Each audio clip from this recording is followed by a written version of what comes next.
here today with Coach Paul Simmons, the future head coach of the Harding Bisons and also the current defensive coordinator.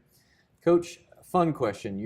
Next year, you're the head coach all of a sudden. You're making the calls. It's 4th and 2 from your own 40. There's 2.5 minutes left. You have 2 timeouts. They've been running the ball a little bit successfully, but what do? Do you punt? Do you what's the situation there? Oh no, we're going for it. We're going for it? We're going for it. We're going to get we're going to get a first down, and if we don't, we'll put the ball, put it on our defense and believe we can get a stop. But I'm going to be a guy that believes in my guys, and we're going to go for it. And then I'll take the blame if we don't get it done. And we're going for it. Triple option as a defensive coordinator, it helps that defense tremendously to keep them off the field. They're fresh. You can rotate it, guys in and out. I've heard a lot about the depth that Harding is building. It's great for players. Sometimes players aren't really there's a lot of depth. Can I get in there and get in the mix? That's great in my opinion because they can get in the mix early. Whether or not they start or not doesn't matter as much as they play hard. Talk about that depth that you've built on the defensive and the offensive side of the ball. Well, that's a huge deal. I mean, if you're in a situation where your first 11 guys are really talented and do good things, but as soon as you get into that second level and third level, if you have a big drop off, your success is going to be very limited, and that is something that we have done very well. We believe that when our second wave comes in and third wave comes in, those guys are very talented guys, and that's been our MO, especially on the D line. Is that, we're gonna travel 11 or 12 D linemen and play all of them. We want guys playing very fast. We want guys that are fresh.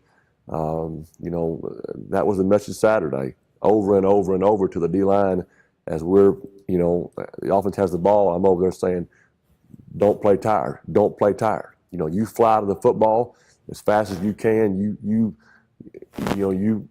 chase the football, let it loose, and then get out of there. Let's have fresh bodies. Don't you dare play tired. We don't have to. And that's a huge deal. And but also a part of that, a lot of programs struggle to achieve that depth. In my opinion, because when they have a quality player that's not the starter or even the backup,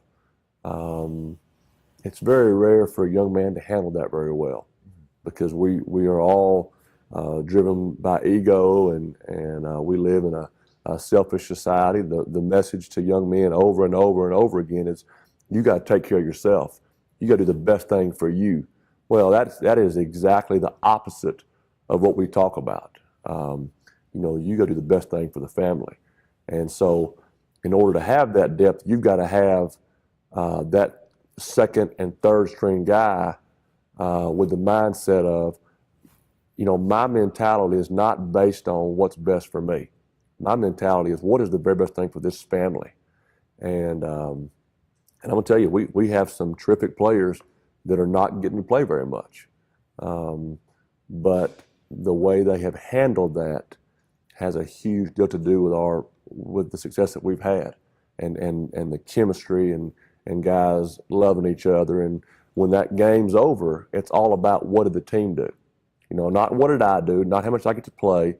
And we have some guys right now that have played very little, but at some point this year will play a huge role, and they know that. They're preparing that way, and I think that's the mark of a young man that's special. And so we want to keep on doing that.